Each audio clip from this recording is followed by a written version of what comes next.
Olá pessoal, tudo bem? Aqui é Marcos Leão, mais uma vez com vocês com o Calunga Responde. Mas olha, antes da gente começar o nosso TTT, queria perguntar a vocês, gostaram da série Mistérios da Mente que a gente preparou? Não disse para vocês que a gente tinha uma surpresa muito legal? E eu acho que nós vamos ter algumas outras daqui para frente. Mas, como eu não quero dar spoiler, não quero ser aquele estraga prazer, né? Aqui em Minas a gente fala assim, uma pessoa que chega contando tudo, a gente chama de estraga prazer. Eu não vou contar nada. Então é isso, foi preparado com muito carinho, a gente pensou muito, o Israel, que é a voz do além, que teve a ideia, que foi o gestor de tudo, de maneira que eu gostei bastante. Quando eu vi, eu falei, nossa, ficou muito legal mesmo, porque eu tive algumas surpresas, né? Marcos, tive algumas surpresas com os próprios espíritos que se manifestaram, né? Eles me pegaram, fizeram uma pegadinha. Mas é isso, para frente nós teremos mais coisas, são ideias, são projetos, né, que a gente vai idealizando e a gente precisa do retorno de vocês, se vocês gostaram, o que a gente pode melhorar, porque há sempre coisas para melhorar, né? E como tudo que a gente faz, assim, o objetivo é levar a vocês que gostam do nosso trabalho, informações novas, conteúdos diferentes, com mais leveza, com mais bom humor, com esses diferenciais que a gente fica o tempo inteiro buscando para oferecer. Tem tanta coisa na internet hoje, né? Então a gente quer fazer algo diferente, algo que também corresponda às expectativas que vocês têm, tá? Então mandem as suas críticas, eu gostei, não gostei, mandem sugestões, porque só assim a gente vai ter condições de melhorar o que a gente está fazendo. Certo? Bom, então vou contar uma história para vocês. Eu estava pensando o que eu iria contar. E aí, eu esqueci a história. Espera que eu vou lembrar. Era a história do... Me ajuda aí, voz do além. Eu me esqueci. Que você falou assim, não, essa você não contou ainda não. Ah, do portão. Hã? Do portão. Portão? Cerrar o portão. Ah! É verdade. Tá vendo como é bom ter uma voz do além, gente? É porque é tanta coisa antes de começar a gravação, a gente vai julgando tanta coisa no ar que depois a gente fica procurando o que foi que a gente julgou no ar, né? Ah, é essa mesmo, a história da porta, né? Do portão não, da porta. É, da porta, não é? Da porta? Não é do portão de entrada? Era uma porta. Não era um portão. Que era grande? Era uma porta enorme. Então, eu conversando com a minha voz do lado. Mas é o seguinte, gente, certa vez eu fui convidado a participar de um evento numa instituição espírita. Assim, bem legal mesmo. E aí eu cheguei na porta dessa instituição a primeira vez e verifiquei o edifício, que é um edifício muito bonito, um edifício tombado pelo patrimônio histórico, enfim, com uma porta fabulosa também, lindo, lindo, lindo, lindo. E aí eu observei que essas portas de abrirem assim, né, como se fossem duas abas assim, mas eu observei que somente uma abria, a outra permanecia fechada. E aí eu fiz essa observação, por quê, que não sei o quê, e a pessoa que me levou falou assim, eu vou ter que contar assim meio que no incógnita. E aí a pessoa, não, porque essa porta está quebrada, que não sei o quê, e a gente está pensando numa solução para poder arrumar. Legal, fui fazer o que eu tinha que fazer, voltei para Minas, para BH, e fui convidado novamente para ir, né? E aí, quando eu cheguei, eu percebi que agora a porta abria sim, né? E eu falei, nossa, no primeiro momento, eu falei, nossa, que legal que vocês fizeram, consertaram. Mas só quando eu voltei os olhos assim para cima, porque o pé direito era muito alto, eu percebi que uma parte da porta inteira ficava fechada, só abria um pedaço. Aí eu olhei aquilo, olhei para minha amiga, falei, o que vocês fizeram? Aí ela falou assim, na maior das inocências, a gente chamou duas pessoas aqui. Uma nos cobrou X e a outra nos cobrou Y. E o Y era mais barato, então a gente optou pelo mais barato. E eu perguntei já sabendo o que eles haviam feito, né? Se qual era o mais barato? Era serrar a porta ao meio. E eu fiquei assim, chumbado no chão, virei para ela e falei, Sanquilo, você sabe o que vocês fizeram? Vocês serraram uma porta de mais de 100 anos. Vocês danificaram um patrimônio histórico. Se alguém vier aqui verificar isso, vocês vão levar uma multa tão grande que vocês vão ter que devolver o prédio. Aí ela virou para mim e falou assim, mas Marcos, fulano cobrou X e ele cobrou Y, esse era mais barato, mas vai ser um barato que vai sair caro para vocês. Aguardem. Fiz assim, aguardem. E não é, gente, que depois de muito tempo, mas muito tempo mesmo, até bem recente, um amigo meu lá da região falou, Marcos, sabe o que aconteceu? Eu falei, isso o quê? A gente conversando, é que a gente adora uma fofoquinha, né, gente? Sabe aquela situação da porta? Eu falei, lembro, sei, aquele absurdo que vocês cometeram de serrar uma porta de madeira robusta, linda, no meio, porque era mais barato. Pois é, meu filho, a gente recebeu uma multa, a instituição está recorrendo, mas eu acho que não vai dar, não. Eu falei, pois é. Então tá aí, às vezes o barato sai muito caro, né? É bem melhor fazer uma coisa correta do que fazer o que a gente chama aqui em Minas de gambiarra, né? Fazer remendos que podem até, assim, na primeira vista, ser algo legal, mas que ao final sai muito caro. E eles devem estar amargando lá porque não tem dinheiro, né? Como toda instituição espírita. Está sem grana, o mundo está sem grana, e aí vão ter que amargar esse serrar de um patrimônio histórico, tombado pelo patrimônio histórico, para economizar. Tá aí, minha história de hoje, tá? Então, prestem bem atenção, hein? Não vai fazer coisas para tentar economizar, que lá na frente você vai ter prejuízo. Bom, então vou me preparar aqui, esperando o senhor Calunga, né? E daqui a pouquinho a gente volta para conversar. Não sai daí, não.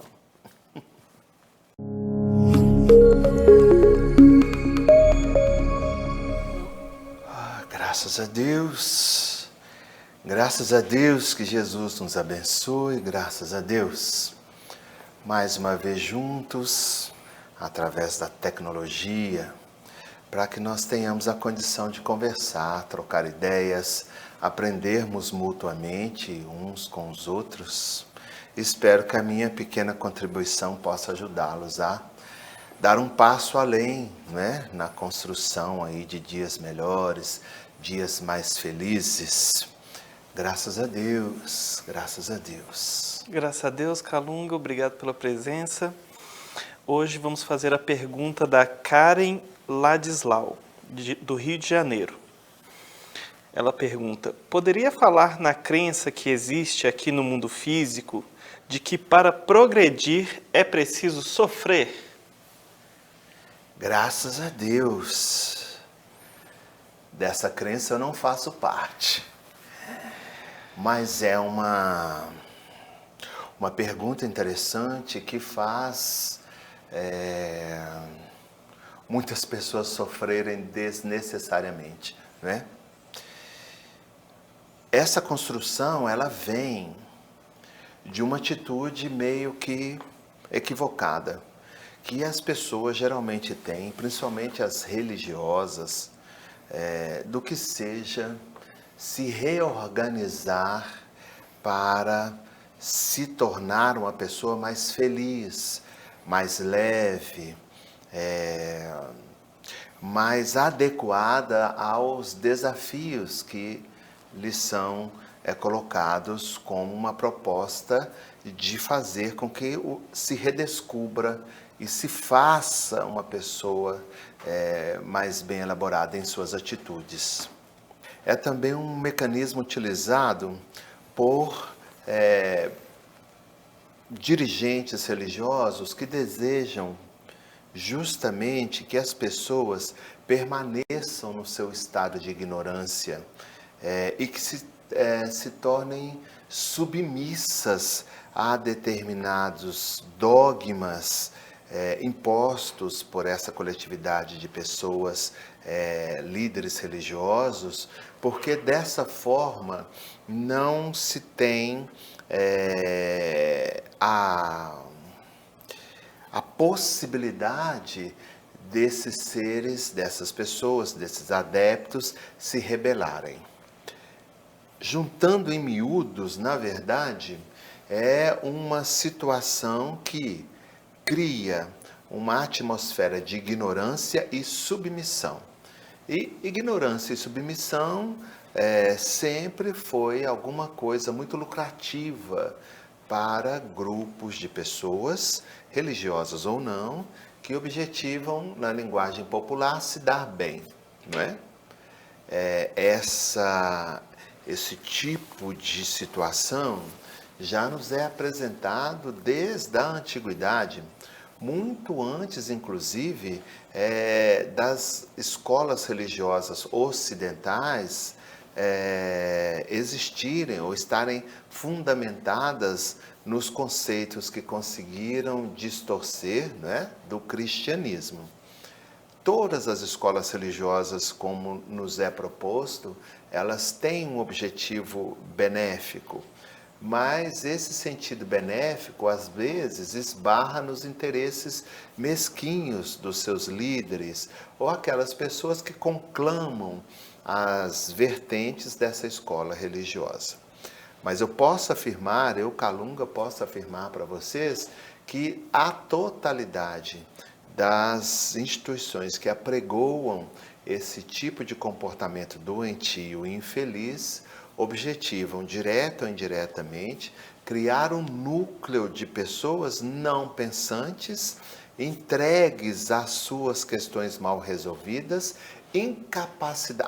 orientadas no sentido de que não têm condições de resolvê-los e por isso devem entregar nas mãos daqueles que detêm maior possibilidade de decidir por aquela pessoa quais serão os caminhos mais adequados, quais serão as possibilidades mais acertadas para se livrarem do pecado, né? Ou para se livrarem das garras do tão famigerado personagem, também criado pelas doutrinas ocidentais, o demônio Satanás.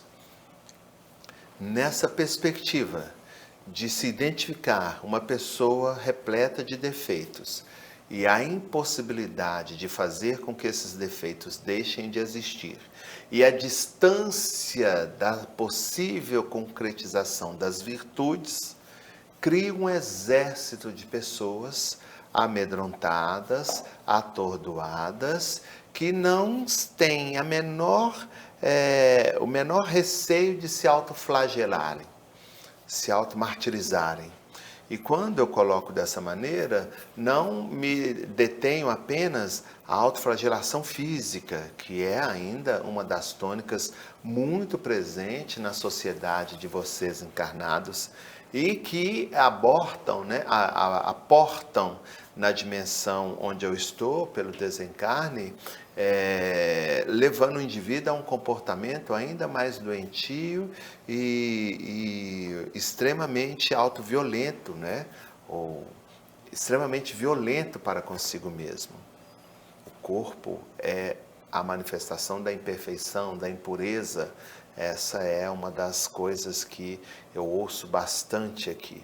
E o indivíduo, só fazendo um adendo, chegando aqui na dimensão extrafísica, ainda entendendo-se envolto pela matéria orgânica, física, se automartiriza à semelhança do que ele fazia na ambientação terrena.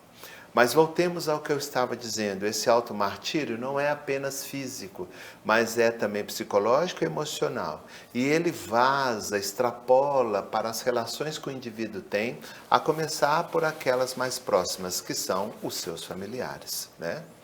Não se galga nenhum degrau da evolução espiritual se autoflagelando, se automartirizando. Ao contrário, a gente cresce, nós desenvolvemos as nossas asas que nos levam às concepções de vida melhor, vivendo com a máxima da clareza e assertividade com relação àquilo que nós estamos nesse momento e aquilo que nós desejamos alcançar lá no futuro.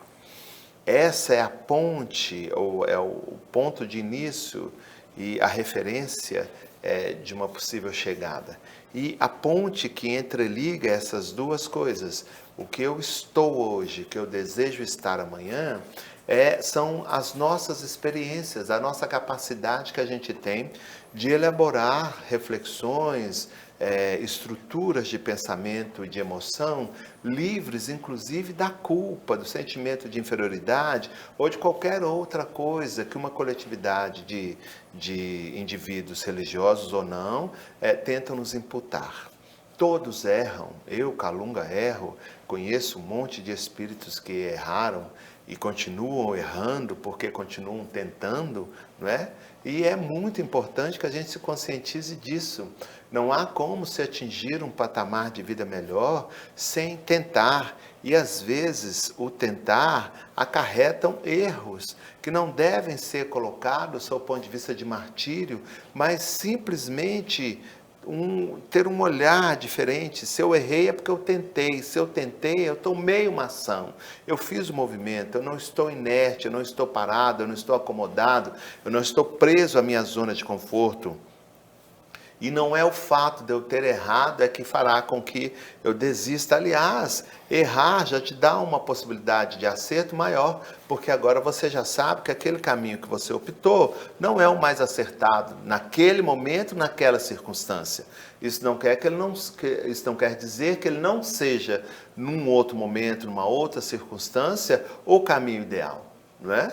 Então, você que nos pergunta e vocês que estão nos ouvindo, se porventura alguém desejar enfiar goela abaixo de vocês essa cantinela infeliz, enfermiça, oriunda de dimensões não muito apropriadas para aquele que objetiva dar saltos maiores, de que só cresce, só amadurece, só se sente bem, só cresce, só desabrocha espiritualmente, só evolui aquele que faz o caminho do sofrimento. Não aceite isso, olhe bem nos olhos dessa pessoa e verifique se essa retórica, se ela é verdadeira, se ela está presente na vida do indivíduo. Geralmente são pessoas que se detêm dentro de uma área de conforto, não têm a coragem de se enfrentarem e querem levar para o mesmo inferno, para o mesmo Hades, a quantidade de pessoas que ele tiver condições de levar. E geralmente esse tipo de discurso vem também envolvido numa cantinela, como se fosse o canto de uma sereia, né? Tem todo um ritmo, tem toda uma retórica, tem toda uma expressão corporal que demonstra para o incauto que o indivíduo está interessado em te ajudar, que ele é uma pessoa que te ama extremamente e que ele faz isso com toda a humildade, sem nenhum interesse maior, a não ser aquele, eu vou fazer uma brincadeira aqui, porque senão não seria Kalunga, a não ser aquele que deseja encaminhar a sua alma sofrida em direção aos anjos e aos santos. Então, é um lobo em pele de cordeiro. E personificando isso em pessoa, e nós podemos também personificar esse lobo em pele de cordeiro em instituições, em escolas religiosas, sejam elas das várias denominações religiosas que nós temos. Não se alcança uma serenidade moral, intelectual, energética, espiritual pela dor e pelo sofrimento. Não se alcança dessa maneira. O caminho que nós temos a fazer é o caminho do nosso autoentendimento, das percepções que a gente tem que ter com relação às nossas capacitações e a maneira com que a gente pode agir e, acima de tudo, sem nenhuma dúvida no que eu vou dizer aqui agora, pode-se fazer isso sem sofrer. Fácil, tranquilo e rápido. A opção é sua. Ou você pode optar em fazer longamente, sofridamente e com muita dificuldade. Escolhe. Como eu disse, a opção é de vocês. Graças a Deus, que Jesus nos abençoe. Graças a Deus.